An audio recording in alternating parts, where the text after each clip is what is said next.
Pero como dijo un gran predicador, una frase bastante salvaje en medio de esto. Estaban en un auditorio en pleno verano en Estados Unidos. El auditorio era unas 1500 personas. El calor era por encima de los 40 grados. El pastor estaba de saco y corbata. Todo el mundo estaba sofocado del calor. Así que él, dándose cuenta de esto, le dice: hermanos, ¿cómo está el calor? Y todo el mundo se queja: terrible. Él dice: oremos y démosle gracias al Señor que no vamos a tener que pasar por el calor del infierno. Porque esto ni se parece, hermanos.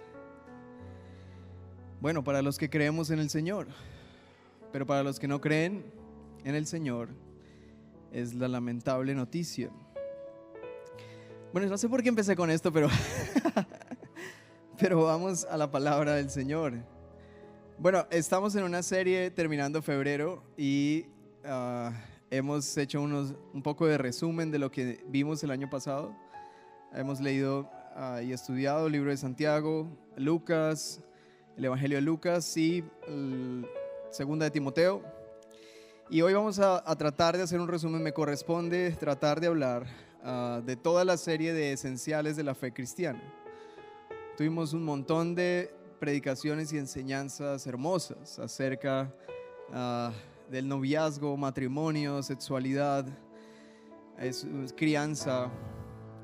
Vimos evangelio, pecado, arrepentimiento, la misión de Dios y varios temas que son hermosos. Y créanme que al inicio tuve como un poco de temor de decir: ¿cómo hago para hablar de todo esto? Y en últimas dije: es imposible hablar de todo. Así que decidí poder tocar el tema desde el hilo conductor de cada uno de estos temas para que podamos recordarnos a qué nos llama el Señor. Y por eso esta prédica se llama Una fe esencial para la vida. Una fe esencial para la vida. Y el pasaje que vamos a leer está en Romanos capítulo 12, verso 1 al 2. Voy a leer en Nueva Biblia de las Américas. Usted puede seguir la lectura en su celular. Todos deberíamos descargar la aplicación de la Biblia en el celular. Ahí hay varias versiones, o comprar la Biblia física. Estamos en el propósito de que todos podamos comprar y tener nuestra Biblia física, y cuando llegamos a casa, aquí a este lugar, todos podamos abrir nuestras Biblias. Yo sueño con que cada vez que yo dé un texto, lo que se escuche sea hojas. Sería maravilloso. Así que pueden encontrar las Biblias allí en la librería. Y recuerde, estamos tratando de mutar o de cambiar, de ir hacia la Nueva Biblia de las Américas, esta versión de la Biblia. Romanos capítulo 12, verso 1 y 2. Por favor, ayúdenme a leer junto conmigo. Dice: por tanto, hermanos, les ruego por las misericordias de Dios que presenten sus cuerpos como sacrificio vivo y santo, aceptable a Dios, que es el culto racional de ustedes.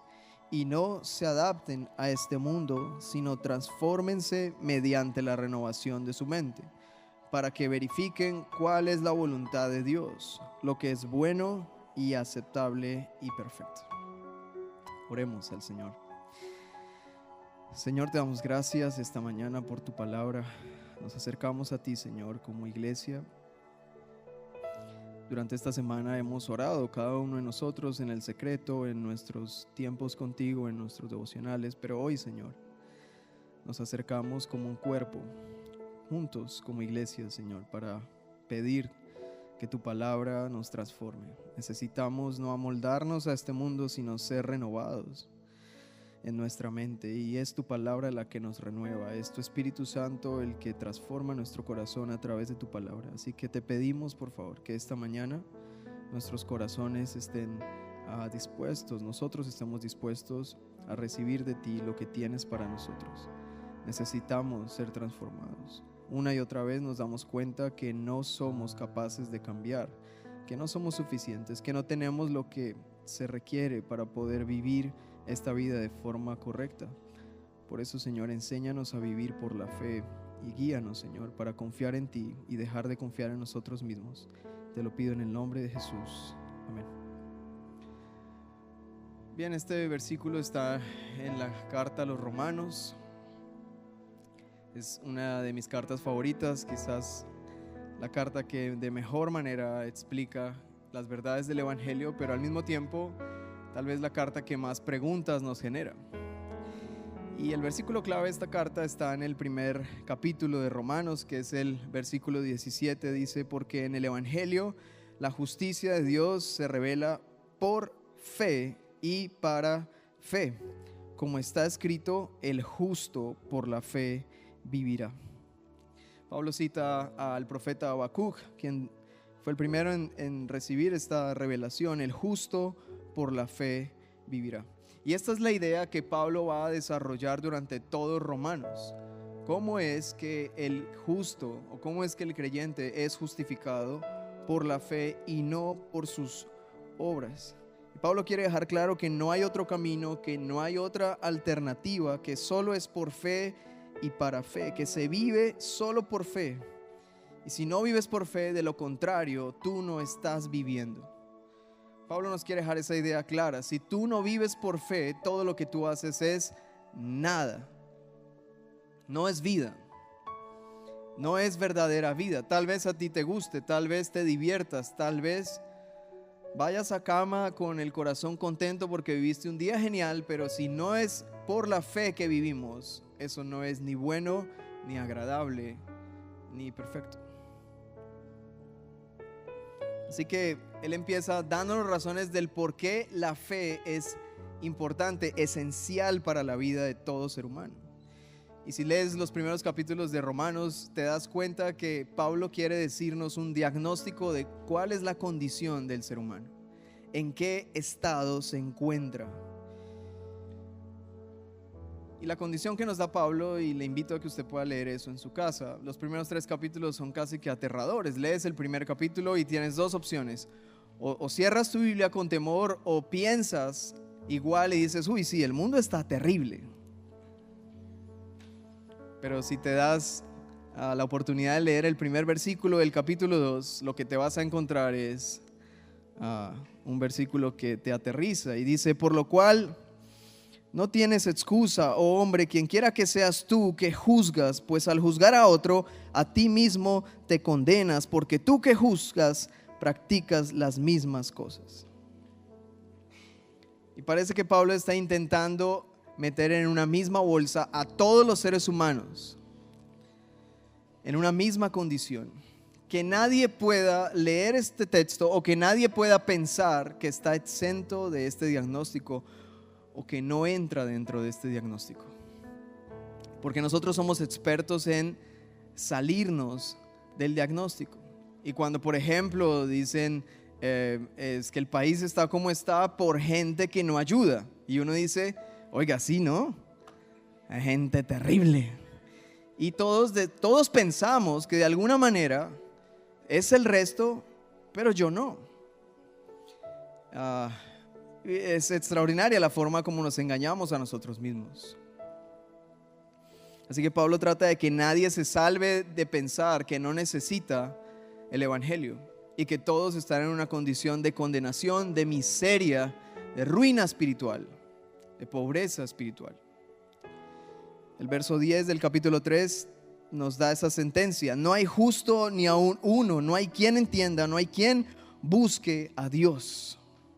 Y ustedes dirán: pero yo veo que hay gente que busca a Dios. O es más, yo hoy vine a buscar a Dios. Bueno, siempre me gusta dar este ejemplo. Si yo te digo: por favor, ve a Bogotá y busca a mi tía, es todo lo que te voy a decir. ¿Cómo te va a ir en esa búsqueda? Mal, porque en primer lugar no sabes si yo tengo una tía y si cuántas tengo y cuál exactamente es, cómo luce, dónde vive y a quién vas a encontrar. Pero el ser humano piensa que sabe quién es Dios y por tanto lo busca, como si pudiera encontrarlo, y que cuando lo encuentre pueda decir: ah, sí, esto era lo que yo estaba buscando. ¿Y quién nos dice a nosotros que lo que buscamos es lo que realmente Dios es? Y según Pablo, nadie busca a Dios, porque Dios es tan bueno, tan agradable y tan perfecto que ningún hombre tendría el deseo de buscar algo así. Los seres humanos lo único que buscamos es todo lo malo, todo lo desagradable y todo lo imperfecto. No tenemos la capacidad de buscar algo bueno, algo agradable y algo perfecto. Claro, en la sociedad de hoy nos dicen que el ser humano sí tiene ese tipo de capacidades, que su corazón tiene la capacidad de encontrar, discernir qué es lo bueno, qué es lo agradable. Y si eso a ti te gusta, si estás conforme con eso, si te agrada a ti, eso es lo que importa. Bueno, nuestro corazón no tiene la capacidad de elegir el bien. Ahora, Pablo luego nos muestra que Dios escogió un pueblo de entre todas las naciones. Porque tú podrías decir, bueno, todos estamos condenados. Pablo dice, bueno, Dios escogió un pueblo de entre todas las naciones para hacerlo su pueblo, para darles su ley. Y dirías, ok, al fin un pueblo que seguramente vivirá bien. Pero Pablo dice, no, estos tipos también fallaron al pacto, desobedecieron la ley. El problema de estas personas es que creyeron que lo que necesitaban para poder vivir bien era saber cómo debían vivir. Es ese tipo de personas que dicen, dígame lo que tengo que hacer y yo lo hago. ¿Alguien es así? Si usted me dice lo que yo tengo que hacer, yo lo hago. Pero eso te sirve en algunos contextos. Pero en otros contextos, por ejemplo, si tú te vas para la NASA y ahí estás en medio de un sinnúmero de tecnología y tú te paras allá y le dices a la persona a cargo, hermano, dígame qué hacer y yo lo hago. Y él le va a decir, por favor, calibre esta turbina. No, hermano, yo no sé hacer eso. Bueno, entonces no es tan fácil que aunque yo le diga que lo haga, y lo hace, porque usted no solamente necesita recibir una orden, sino estar capacitado para poder cumplir esa orden.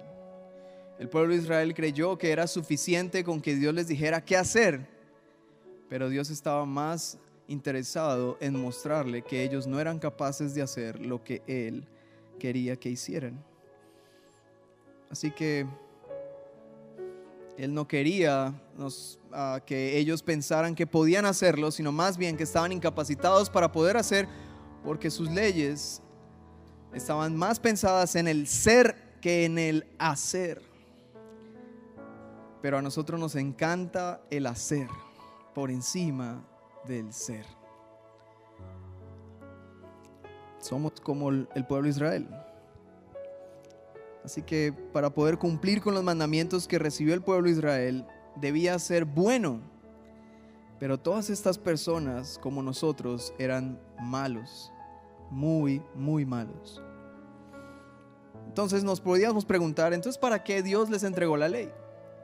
Y Pablo responde esa pregunta y nos dice que Dios le entregó la ley a Israel para dos propósitos importantes. Uno, que las personas entendieran cuán malos eran,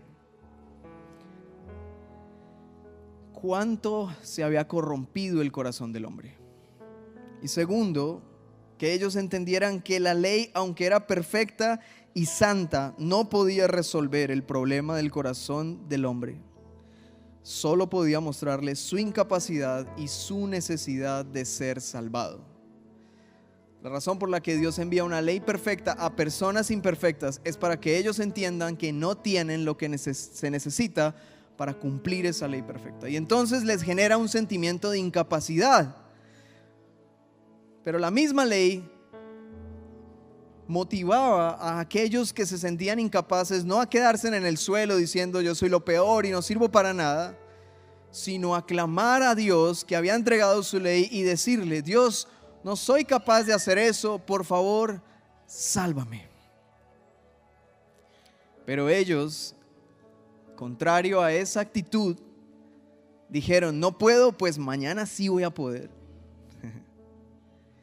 Y en algún punto se creyeron el cuento de que ellos sí podían cumplir la ley de Dios. A tal punto que cuando Dios mismo vino en forma de hombre, ellos creyeron que matándolo estaban cumpliendo la ley. Ellos mataron al Dios que le dio la ley pensando que haciéndolo cumplían la ley. Así de lejos estaban ellos del corazón de la ley.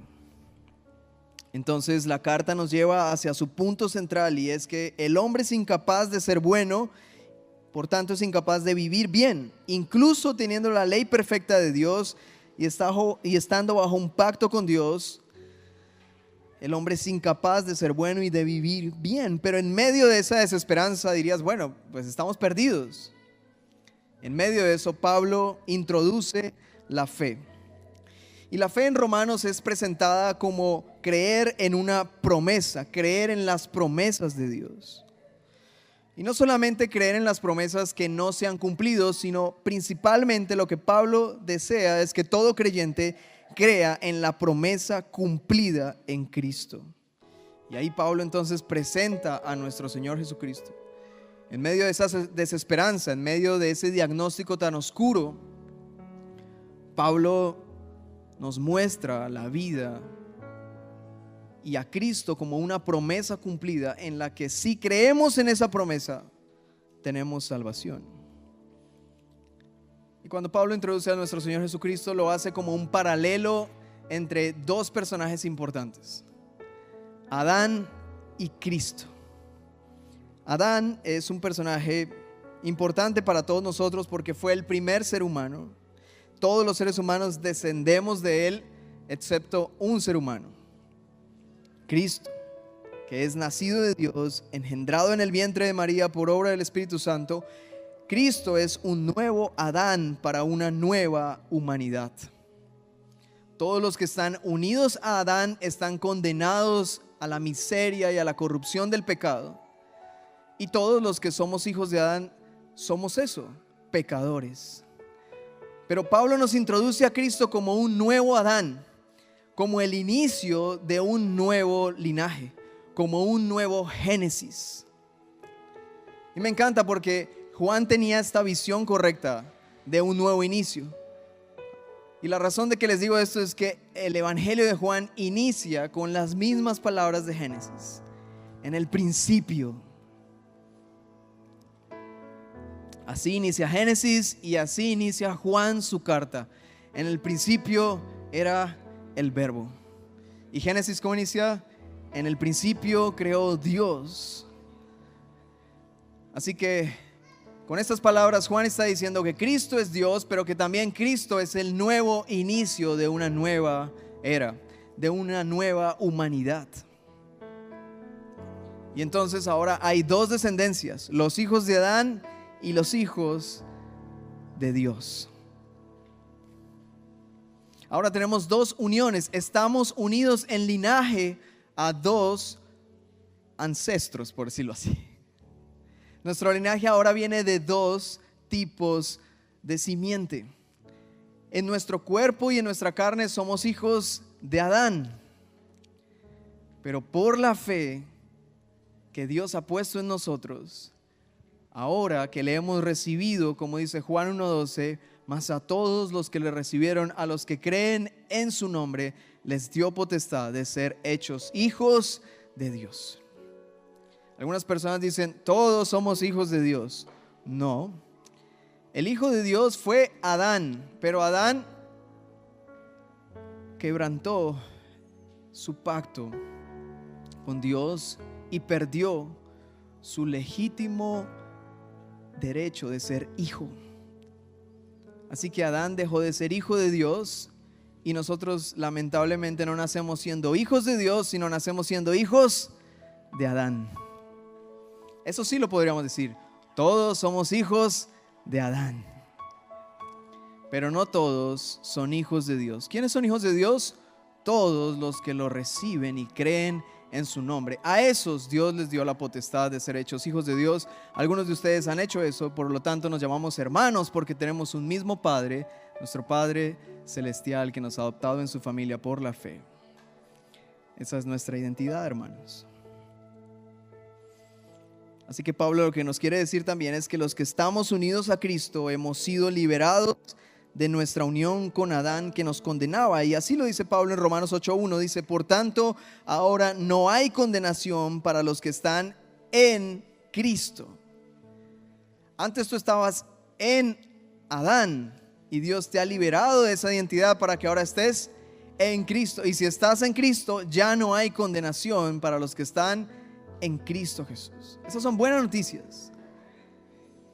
Porque antes, cuando tú ni siquiera sabías que Cristo existía, ni siquiera sabías que Adán existía, pero no importa si no sabes si Adán existe o no, de la misma forma que no importa. ¿Alguno aquí sabe el nombre de su tatarabuelo? A duras penas recuerdas el de tu abuelo. No sabes de dónde vienes realmente. Pero no importa si no sabes de dónde vienes. La realidad es que vienes de Adán. La verdad es que tú eres hijo de Adán y por lo tanto estás en condenación. Pero si crees en Cristo, quien es el nuevo Adán, y por la fe eres unido a Cristo, ya no hay ninguna condenación para los que están en Cristo. De ahí que es tan importante estar en Cristo. Era como la historia que nos cuenta la Biblia respecto de Noé y el diluvio. ¿Quiénes se salvaron? ¿Los que estaban en dónde? En el arca. ¿Y quiénes no se salvaron? Los que estaban fuera del arca. El arca representa a nuestro Señor Jesucristo. Todo el que esté en Cristo, puede venir el diluvio de juicio de parte de Dios, pero si estás dentro del arca, estás a salvo, porque estás en Cristo. No hay condenación para ti. ¿Qué es lo importante? Estar en Cristo, dentro. Pero la pregunta es, ¿estás seguro de que estás en Cristo? Porque si no estás en Cristo, ahora es una muy mala noticia. Y la muy mala noticia es que si en Cristo no hay condenación, fuera de Cristo hay condenación. Estás perdido. Y por tanto necesitas estar en Cristo. Y la pregunta que debería estar resonando en ti es, ¿cómo hago para estar en Cristo? Y Pablo quiere desarrollar eso durante la carta. Así que Pablo intenta decirnos la forma en la que Dios nos ha introducido a este nuevo pacto por la fe y desarrolla los capítulos más difíciles. Capítulo 9, capítulo 10, capítulo 11, el papel de Israel en medio de esta salvación, la predestinación, la elección soberana de Dios, la forma como Dios nos ha elegido antes de la fundación del mundo. Capítulos bien complejos, tan complejos que Pablo termina su exposición de todas estas cosas en el capítulo 11 diciendo así, verso 33: oh profundidad de las riquezas y de la sabiduría y del conocimiento de Dios, cuán insondables son sus caminos e inescrutables sus juicios. Pues ¿quién ha conocido la mente del Señor? ¿O quién llegó a ser su consejero? ¿O quién le ha dado a él primero para que se le tenga que recompensar? Porque de él, por él y para él son todas las cosas. A él sea la gloria para siempre. Amén. Amén. A él sea la gloria.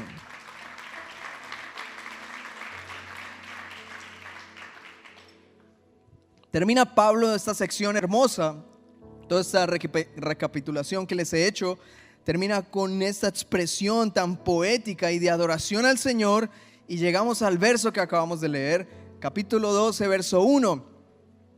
Por tanto, Pablo se toma un buen tiempo para explicar nuestra fe, la gracia del Señor, la justificación, para luego decirnos, amigo, con base en todo lo que te acabo de enseñar, por tanto. ¿Y por tanto qué? Por tanto, hermanos, les ruego, hermanos. Tenemos todo este contexto atrás. Les he explicado todo esto, hermanos. Les ruego que con base en las misericordias del Señor, que han estado tan evidentemente enseñadas en todo lo anterior, en todo lo que les acabo de decir, porque merecemos la condenación, somos tan malos como los de los primeros capítulos, pero por las misericordias del Señor hemos sido añadidos a esta fe. Por tanto, hermanos, con base en esa misericordia, yo les ruego que presenten sus cuerpos como sacrificio vivo, santo, aceptable a Dios, que es el culto racional de ustedes. Pablo está intentando decir: amigos, ya que les pude mostrar la gran misericordia del Señor, su gracia, su amor para con ustedes cuando no lo merecían, por favor les ruego, respondan a todo esto de la siguiente manera.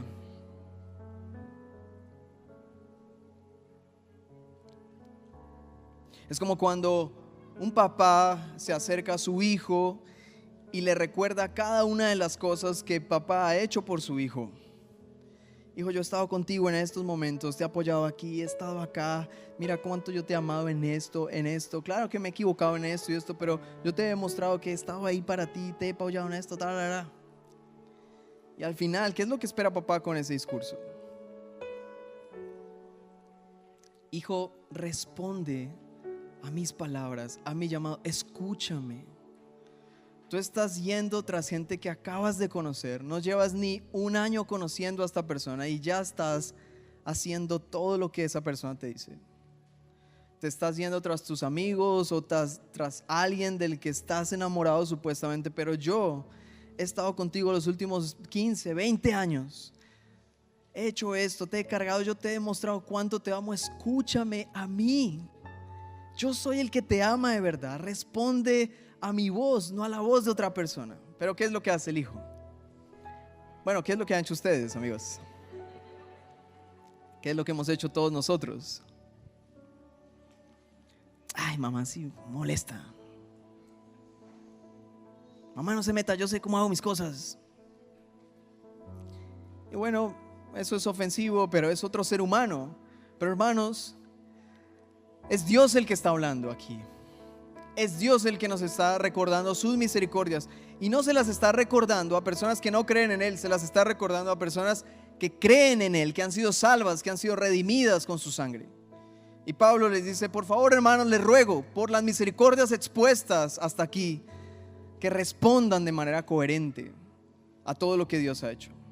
Porque ustedes ahora sí tienen la capacidad de responder como se debe. Y uno pudiera decir: bueno, Pablo entonces nos va a decir, respondan siendo obedientes. Pero no, Pablo ha desarrollado la idea principal que está en el verso 17 del capítulo 1: el justo vivirá por la fe. Lo que Pablo les está pidiendo es que ellos respondan a Dios con fe. Que respondan con fe. Y nos va a decir qué significa eso, qué significa responder con fe. Pues en palabras de nuestros dos versículos dice: presenten sus cuerpos como sacrificio vivo. Pablo empieza a hacer una combinación entre el lenguaje del Antiguo Testamento y el lenguaje del Nuevo Testamento, y nos confunde un poco porque empezamos a decir: bueno, ¿cómo es posible que yo presente mi cuerpo como un sacrificio vivo? Eso es raro, no es fácil de entender a la primera. No es como que si él te dijera: mira, coge un animal y sacrifícalo allá al fuego, pues tú entiendes, eso es fácil, ¿no? Ok, mira, que era lo que se hacía en el Antiguo Testamento. Sacrifica un cordero, ve y saca un cordero y sacrifícalo en el altar y que salga el humo. Y eso era fácil de entender y de hacer. Pero cuando recibimos esta instrucción de Pablo: presenten su cuerpo como sacrificio vivo, o si tú lo entiendes literal, te empiezas a asustar y a decir: bueno, que aquí ¿qué va a pasar? ¿Me tengo que quemar o qué es lo que yo tengo que hacer? ¿Qué significa esto? ¿Sí? Algunas personas caen en el ascetismo, que es esta corriente de autolatigarse, ¿no? De decir: si debo presentar mi cuerpo como sacrificio, entonces se supone que yo debo andar de rodillas a Monserrate o latigarme la espalda o cada vez que yo peque cortarme o jalarme el pelo o algún tipo de lastimarme a mí mismo. No es eso tampoco lo que quiere Pablo decir con esto. Entonces vamos a intentar descifrar qué es lo que quiere decir Pablo con presentar nuestros cuerpos. Y luego Pablo da una frase interesante: si ustedes hacen eso, eso es su culto racional. Dos palabras aún más extrañas y difíciles de entender: culto racional. ¿Qué será eso? Pues es lo que vamos a entender el día de hoy, si el Señor nos permite. Bien, aquí voy, vamos a intentarlo. Deseenme suerte. Ánimo, amigos. En el antiguo pacto, Dios había ordenado un sistema de culto sacrificial. Dios había dado instrucciones precisas de cómo el pueblo debía vivir, que estos eran los mandamientos, ¿no? Pero también cómo debían resolver la culpa por sus pecados y quedar libres del castigo cuando ellos no cumplían los mandamientos. Es decir, Dios les dio un mandamiento: por favor, no hagan esto y hagan esto. Esos eran sus mandamientos. Pero Dios sabía que ellos iban a incumplir esos mandamientos. Así que Dios les dio instrucciones para saber qué hacer cuando ellos fallaban a esos mandamientos. No los dejó perdidos. No es como, no lo hicieron, pues de malas.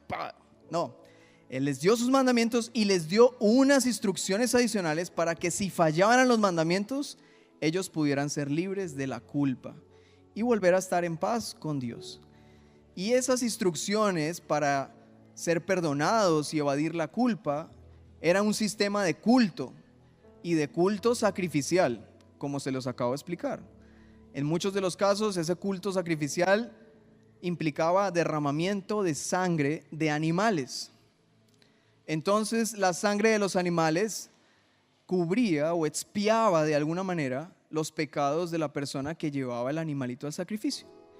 Y ellos entendían que cuando no hacían bien las cosas, debían ir al templo y ponerse en paz con Dios a través de ese sistema de culto.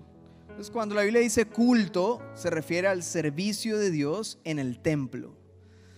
El servicio de Dios en la casa de Dios. Ahorita les voy a explicar un poco qué es el templo, porque algunos podrían pensar que este lugar es el templo. Pero no, hermanos, este lugar no es un templo, ni existen templos hoy en día. Pero déjenme que eso ya se los adelanto ahorita. Por ahora, el culto es el servicio a Dios en el templo. Era interesante que todos tenían esta conciencia. Si yo peco, si yo llego a fallar, yo no me escondo. Yo lo que hago es alistar mi corderito, mi palomita o mi cereal y voy al templo y hago todo lo que Dios nos dijo que hiciera. Porque en eso era más fácil. Era mucho más fácil cumplir las instrucciones de ir a llevar un animal y todo esto que cumplir los mandamientos. Porque el mandamiento decía: no mentirás. ¿Qué es más fácil? ¿No mentir o coger un animal, llevarlo y que lo corten y le hagan y tal? Mucho más fácil llevar el animal, porque no implica mucho. Es decir, yo lo llevo, pim, pum, pim, lo hacen todo por mí. Yo solo lo llevo, allá el sacerdote hace todo el asunto, me pone sangre en algún lado y me dice que ya yo quedé perdonado. Eso en últimas es mucho más fácil que no mentir. ¿Para quién es difícil no mentir? Levante su mano. Bueno, muchos mentirosos esta mañana que no levantan su mano, pero está bien. Bueno, hay gente, hermano, aunque ustedes no lo crean, hay gente que le cuesta decir la verdad. Así que ellos fallaban constantemente e iban y hacían el sacrificio. Pero Dios hizo algo más interesante, y es que el servicio a Dios en el culto del templo era central para la vida cotidiana del pueblo de Israel. ¿Qué significa esto? Que todo lo que el pueblo hacía, incluso sus transacciones económicas, la venta de predios, cosas tan personales como el periodo menstrual, los partos de las mujeres, el nacimiento de un nuevo animal, la compra de un empleado, en esa época esclavos, todo lo que ellos vivían cotidianamente, lo que es nuestra vida, su trabajo, su descanso, todo tenía que ver con el templo. Toda cosa que tú quisieras hacer tenía que ver con el templo. Si de repente te daba alguna enfermedad, ibas al templo. No te sanaban, pero tenías que ir. Y de alguna forma el Señor dio instrucciones para cada cosa de la vida del pueblo, para que el templo fuera lo central en la vida del pueblo. Ellos vivían ofreciendo culto a Dios no solo cuando sacrificaban un animal, sino que su servicio a Dios era someter su vida cotidiana a la centralidad del templo, de la adoración en el templo. ¿Hasta aquí me siguen? Es como si nosotros como colombianos tuviéramos un lugar al que tuviéramos que acudir siempre que quisiéramos hacer cualquier cosa. No sé si existe ese lugar. Bueno, hay varias instituciones hoy en día. Y nosotros no podemos hacer nada fuera de la legalidad de eso. Usted no puede ir a vender un predio con papeles sin su cédula, sin ir a una notaría. Pues en ese entonces el lugar en donde todo sucedía era el templo y la adoración a Dios. Había una teocracia, Dios era quien gobernaba esta nación. Y algunos pensarán, wow, me imagino que si Dios gobernaba la nación, esa nación era espectacular. No, era un fracaso. Así que eso nos recuerda que la esperanza del pueblo no es los gobernantes, porque un día Dios fue el gobernante y aún así el pueblo no fue bueno. El problema de las sociedades no son sus gobernantes solamente. El problema de las sociedades es el corazón de cada una de las personas que pertenece a esa sociedad. Por esa razón, lo que Dios está haciendo es, Dios está formando un pueblo, Dios está haciendo una nueva nación. Y algún día sí vamos a ser una nación santa y perfecta, con un rey perfecto, y daremos gloria a Él eternamente, perfectamente. Pero mientras estemos debajo de este sol, no. Y el pueblo de Israel así lo experimentó. Ahora, la fe de este pueblo era explícita. Cada persona que llevaba un cordero, que llevaba un sacrificio al templo, estaba expresando su fe. Era explícito que creían esto. Era externa. Todos entendían la centralidad del culto y la adoración. Pero hermanos, ellos fallaron en vivir de esa manera. Y Dios muestra su desagrado al respecto. Y yo quiero que ustedes me acompañen a leer Jeremías 7. Y tal vez a usted le va a parecer que quien habla ahí es otro Dios, pero no su Dios. Jeremías 7 nos da un poco de idea cuál es el carácter del Dios que adoramos, hermanos. Vamos a leer desde el 16 hasta el final del capítulo. Tomo agua porque...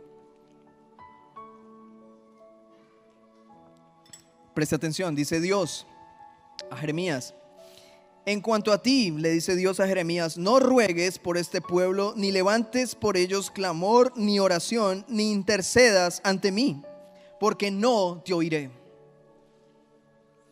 ¿No ves lo que ellos hacen en las ciudades de Judá y en las calles de Jerusalén? Los hijos recogen la leña, los padres encienden el fuego, las mujeres preparan la masa para hacer tortas a la reina del cielo y derraman libaciones a otros dioses para ofenderme. 19. ¿Me ofenden a mí? Declara el Señor. ¿No es a sí mismos que se ofenden para su propia vergüenza? Por tanto, así dice el Señor Dios: mi ira y mi furor serán derramados sobre este lugar, sobre los hombres y sobre los animales, sobre los árboles del campo y sobre el fruto de la tierra. Arderá y no se apagará.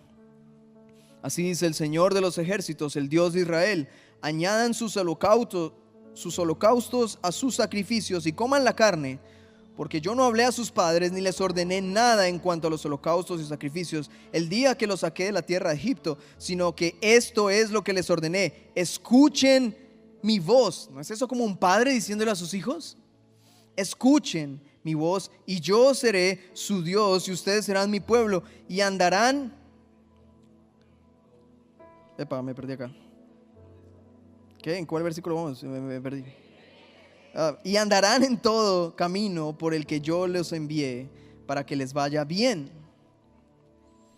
Pero ellos no escucharon ni inclinaron su oído, sino que anduvieron en sus propias deliberaciones y en la terquedad de su malvado corazón, y fueron hacia atrás y no hacia adelante. Desde el día que los padres de ustedes salieron de la tierra de Egipto hasta hoy, les he enviado a todos mis siervos los profetas, madrugando cada día y enviándolos. Pero no me escucharon ni inclinaron su oído, sino que fueron tercos e hicieron peor que sus padres. Les dirás pues todas estas cosas o todas estas palabras pero no te escucharán. Los llamarás y no te responderás. Entonces les dirás: esta es la nación que no escuchó la voz del Señor su Dios, ni aceptó corrección. Ha perecido la verdad, ha sido eliminada de su boca. Y Dios le dice a Jeremías: córtate el cabello y tíralo. Y tíralo, y entona una endecha en las alturas desoladas, porque el Señor ha desechado y abandonado a la generación objeto de su furor.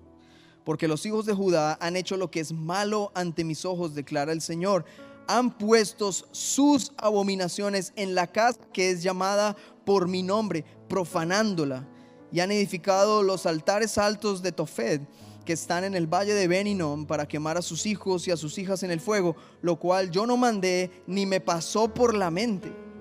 Por tanto, vienen días, declara el Señor, cuando no se dirá más Tofet ni valle de Ben Hinnom, sino el valle de la matanza, porque enterrarán en Tofet por no haber otro lugar. Y los cadáveres de este pueblo servirán de comida para las aves del cielo y para las bestias de la tierra, sin que nadie las espante. Entonces haré cesar de las ciudades de Judá y de las calles de Jerusalén la voz de gozo y la voz de alegría, la voz del novio y la voz de la novia, porque la tierra quedará desolada.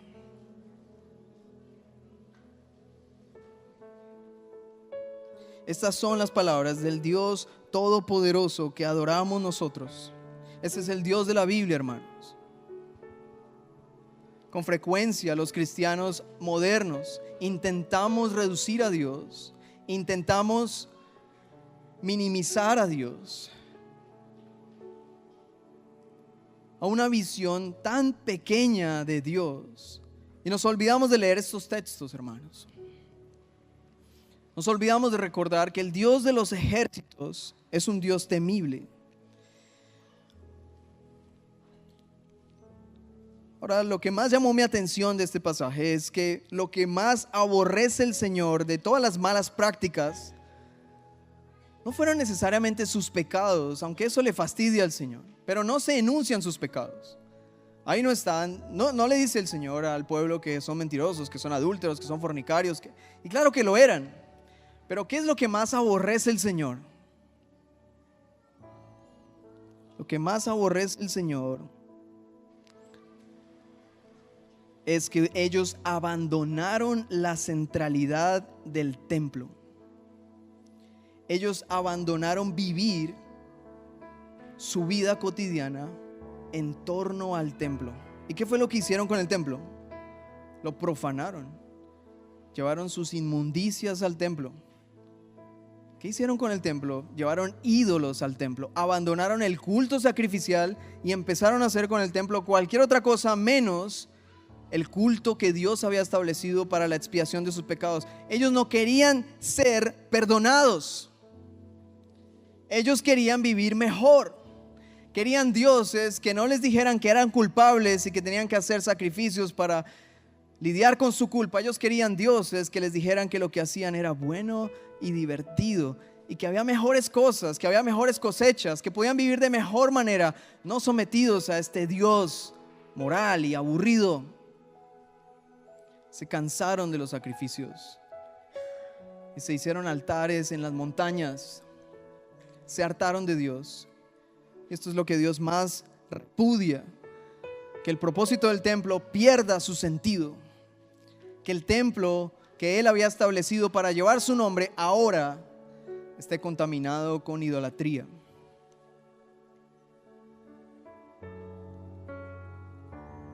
Eso es aberrante.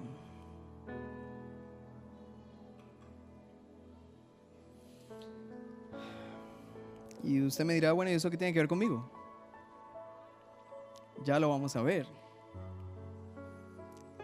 Porque si volvemos a nuestro texto de Romanos, ¿qué es lo que nos dice Pablo? Les ruego por las misericordias de Dios que presenten sus cuerpos como que un sacrificio vivo, santo, agradable a Dios, que es su culto racional. El asunto es: ¿cómo es ahora el culto? ¿Cómo es el culto hoy día? Ya vimos cómo era antes, ya vimos cómo Israel falló terriblemente, y ya vimos la sentencia de Dios para este pueblo por haber fallado al culto como Él lo había establecido. La pregunta es: ¿cómo es el culto a Dios hoy? ¿Dónde está el templo? ¿Quiénes son los que adoran? ¿Cómo es el servicio a Dios hoy día? Entonces lo vamos a ver.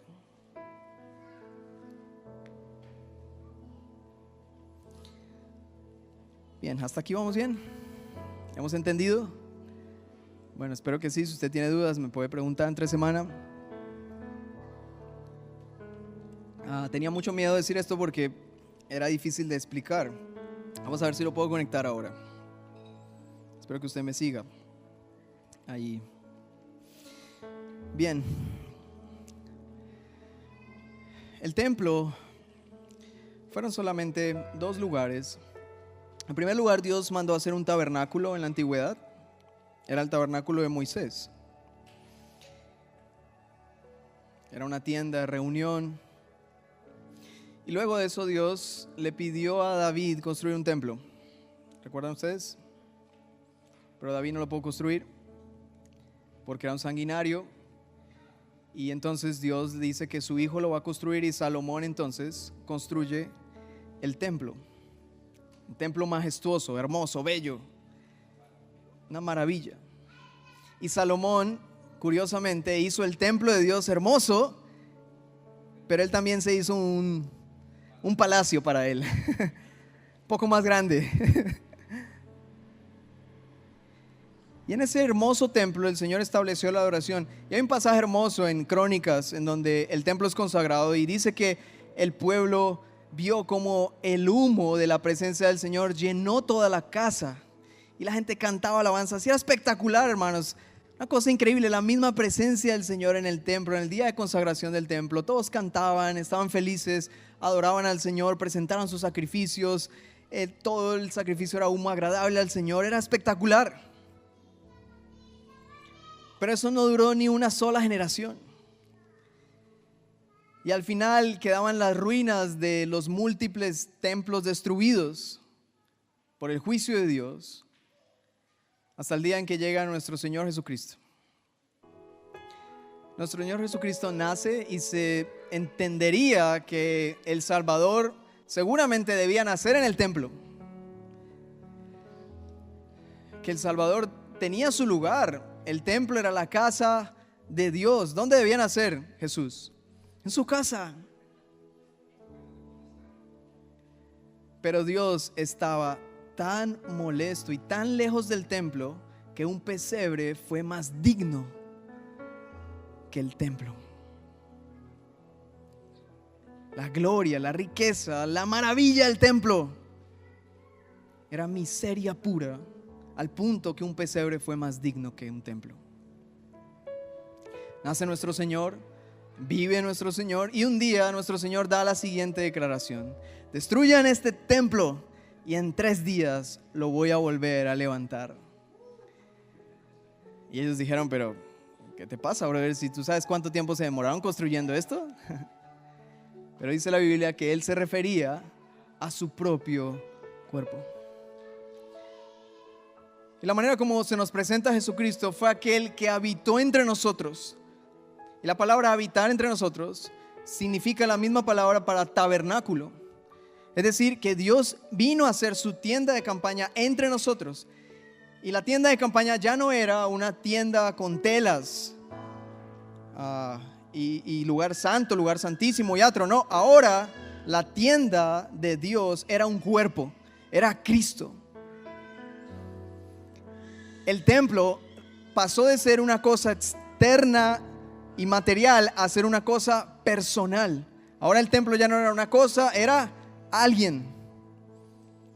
Cristo dice: yo soy el templo. No lo dijo, pero todos entendimos la referencia. Así que si la vida del pueblo de Dios debía girar en torno a la centralidad del templo, y ese templo antes era un lugar, ahora el templo ya no es un lugar, es una persona, y esa persona es Cristo. Así que cuando pensamos en el culto de los que son parte del pueblo de Dios hoy en día, y que ellos deben rendir un culto centrados en el templo, lo que estamos diciendo con eso es que las personas deben vivir su vida cotidiana en la centralidad de quién es Cristo. Y por eso Pablo dice en Cristo, como si tú estuvieras en el templo, como si fuera un lugar. Para todos los que están en Cristo, como si fuera un lugar, una posición en donde estás. Cristo es el templo en donde, si estamos ahí y vivimos ahí, Todo, nuestra vida como novios, esposos, nuestra vida sexual, nuestra vida como padres, nuestra vida en la crianza, nuestra vida como trabajadores, como ciudadanos, nuestra vida como creyentes, como hermanos en la fe, todos nuestros roles deben ser vividos ¿dónde? En Cristo. Pero los seres humanos tenemos un problema, y es que hemos hecho de estos lugares los templos. Entonces la gente piensa que vivir en la centralidad del templo es estar metido en este lugar. No, yo necesito vivir en la iglesia.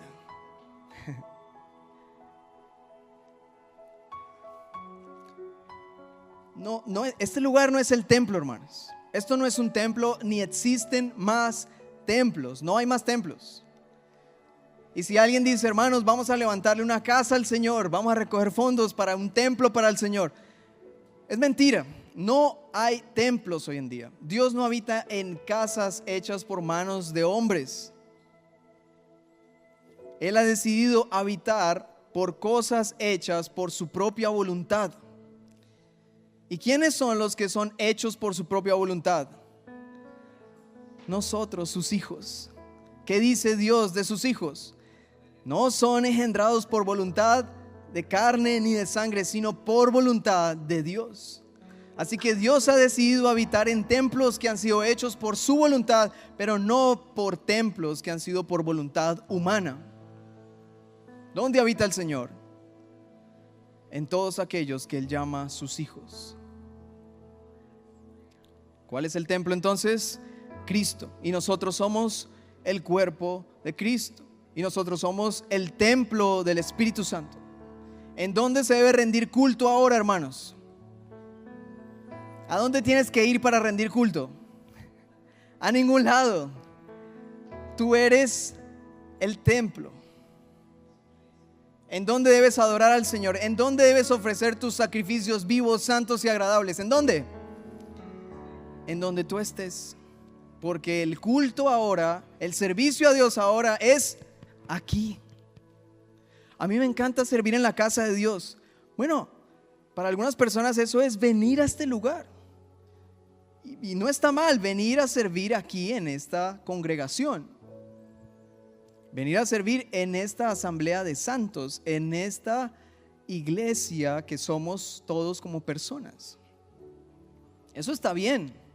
Pero el Señor ¿acaso nos pide que el culto lo llevemos exclusivamente a este lugar? No.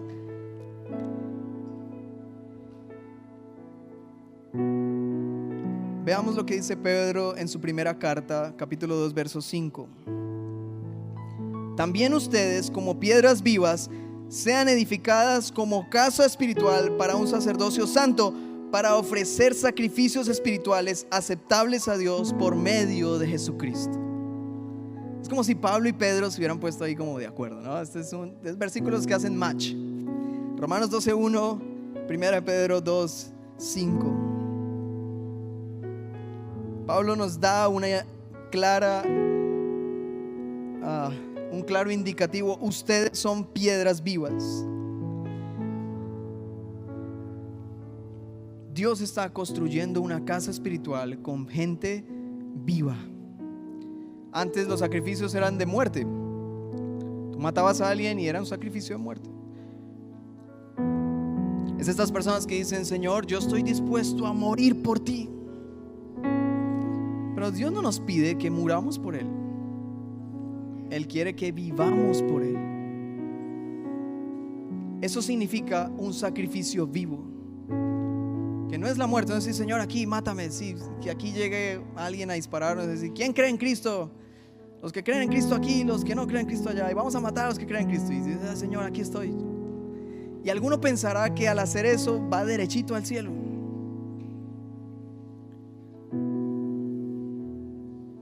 Pero tal vez alguien que incluso se arrodille y lo maten, no creía en Cristo. Él creía en su propio sacrificio. Esa persona dijo, no, ahora sí me gané el cielo, aquí fue. Yo muero por Cristo, mátenme. Y pum, al infierno. Digo, ¿por qué? Si yo entregué mi vida, o sea, donde tú confiaste en tu propio sacrificio, yo ya hice un sacrificio de muerte y de sangre. Tú ya no necesitas morir, tú ahora necesitas vivir bajo la centralidad de la muerte de Cristo. El derramamiento de sangre ya fue hecho, no hay necesidad de más. Ahora nos corresponde vivir. ¿Cuándo? Cuando venimos a la iglesia. ¿A qué horas es el culto? ¿A qué horas creen ustedes que es el culto, hermanos?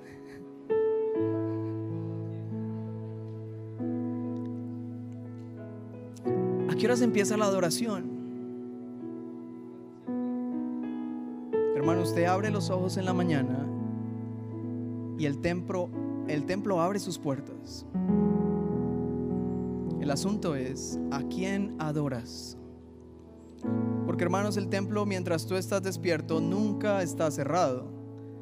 La pregunta es, mientras está abierto, ¿estás adorando al Señor? ¿O eres como los de Israel que han metido ídolos al templo? ¿O te estás sirviendo y adorando a ti mismo? ¿A quién estamos sirviendo, hermanos? Porque el templo funciona, adora todos los días. La diferencia es ¿a quién?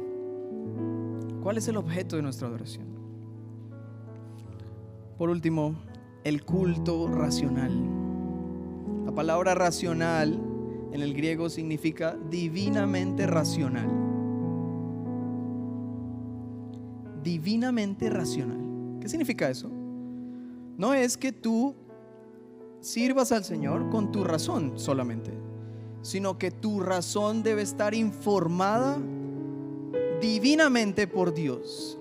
¿Y cómo informa Dios a las personas? Por su palabra.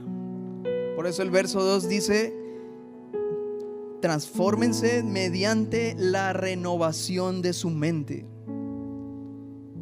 Si nuestra razón empieza a ser renovada por la palabra de Dios y el poder del Espíritu Santo, cada vez nuestro culto va a ser más racional, más divinamente racional. El culto racional es la conciencia de un creyente que ahora está en la fe, está en Cristo y sabe que inmediatamente abre sus ojos. Lo primero que debe hacer es decir: Señor, tus misericordias son nuevas cada mañana. Alma mía, bendice al Señor.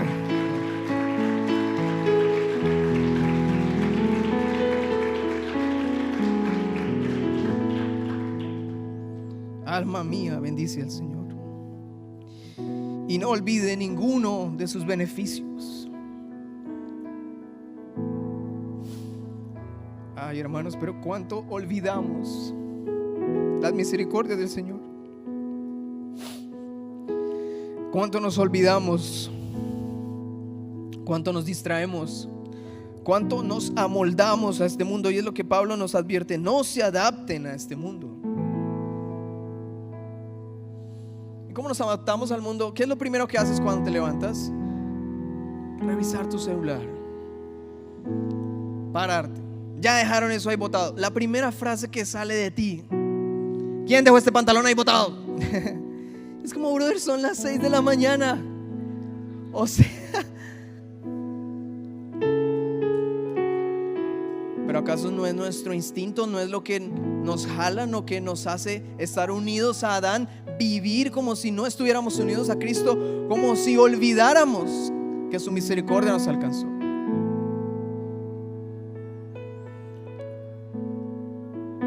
Pero Dios es tan bueno, hermanos, que como sabe que olvidamos sus misericordias, Él las hace nuevas cada mañana.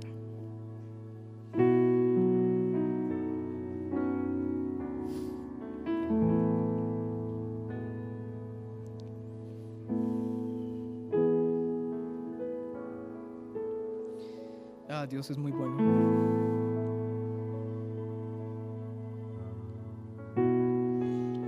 Y todo esto, hermanos, es solo posible por la fe.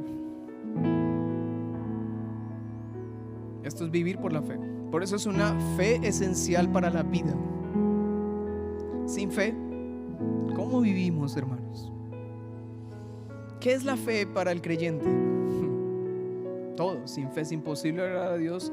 El justo por la fe vivirá.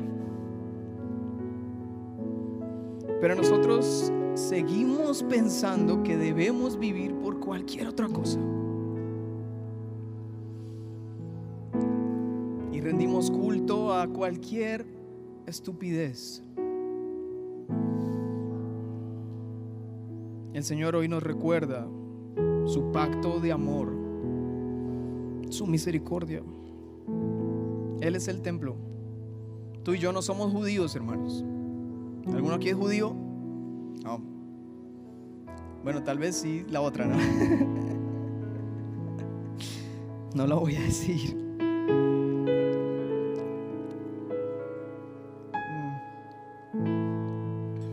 Nosotros somos gente que no era pueblo de Dios, gentiles, lejos de las promesas, lejos del pacto.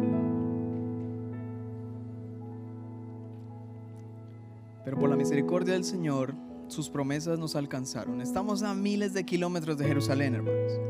Nosotros ni siquiera hemos visto el templo, ni sabemos de eso. Aún así, el templo vino a nosotros. No tuvimos que ir nosotros al templo. Ahora no tenemos que ir a ningún lado. Vivimos dando culto al Señor. Eso implica entonces, ¿para qué venimos a la iglesia entonces? Si este ya no es el templo, yo me quedo en mi casa.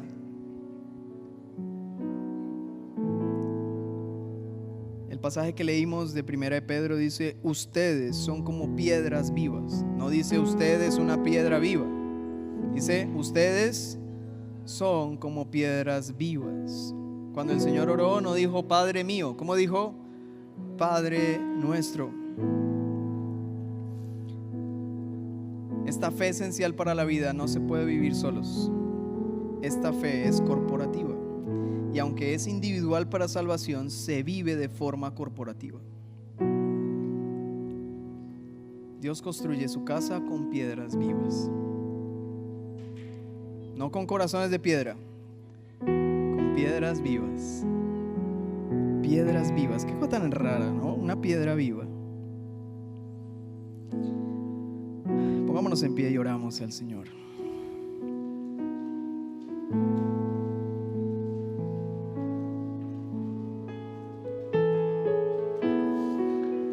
Le invito a que cierre sus ojos, así es.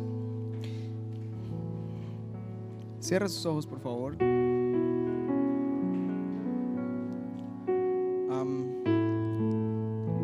Y mientras yo les cuento esta historia, ustedes puedan estar intentando seguirme ahí en su mente con sus ojos cerrados, tratando de imaginar esto.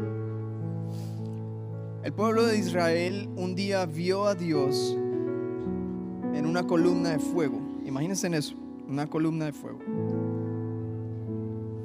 Un día el pueblo de Dios estuvo frente a un mar y el mar se abrió en dos. Un día el pueblo de Dios estuvo frente a un monte y fuego cayó del cielo. Y tú podrías decir, bueno, si eso nos pasara a nosotros hoy en día, pues claro que yo creería en Dios. ¿Cómo no va a creer en Dios?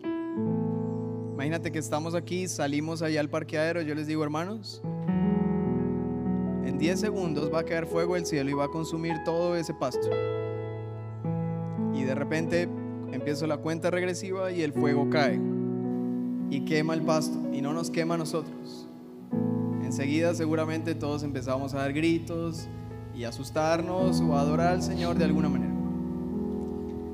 Pero aunque eso sea tan increíble y poderoso, incluso aquí pudiera yo traer a alguien que le falta un pie, orar por él y que el pie le salga. Ustedes mismos lo pudieran ver ahí, le salió el pie.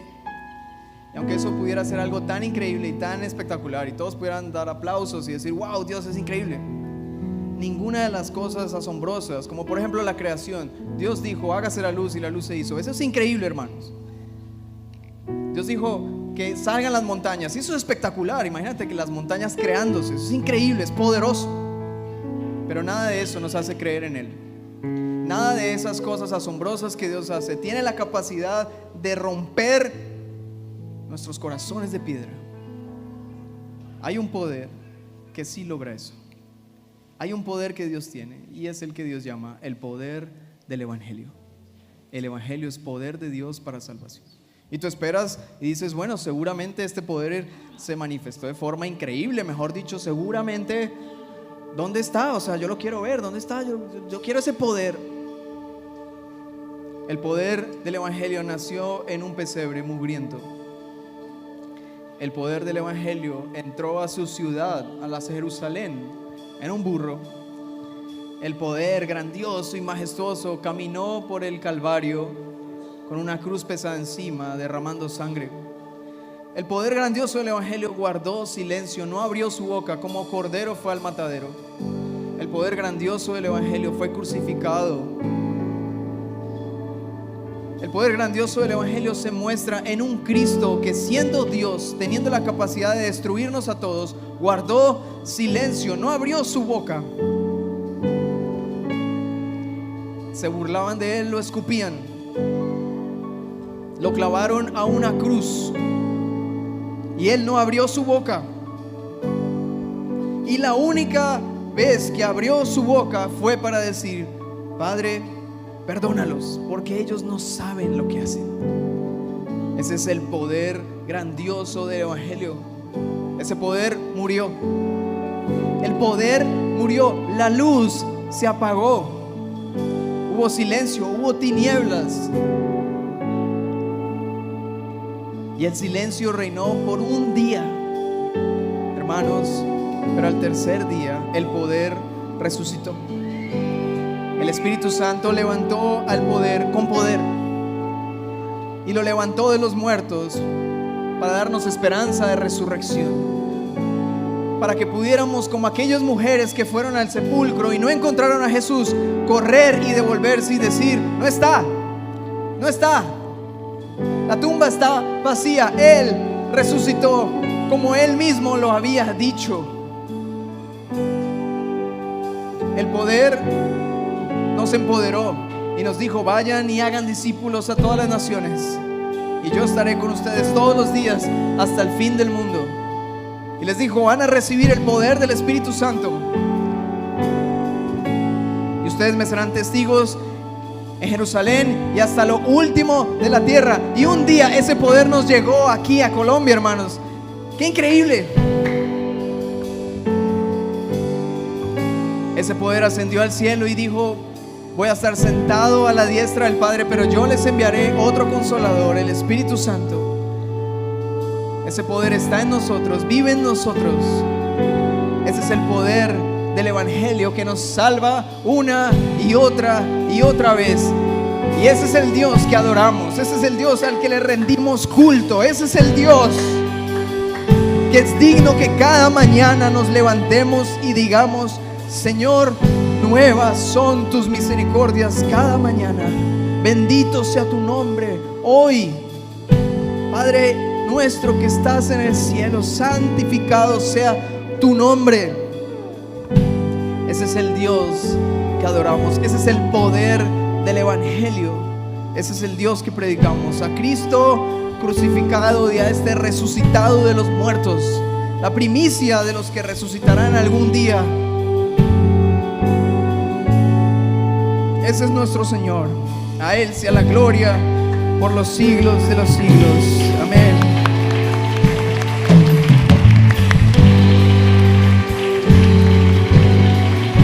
Cantamos este coro: hoy me postro.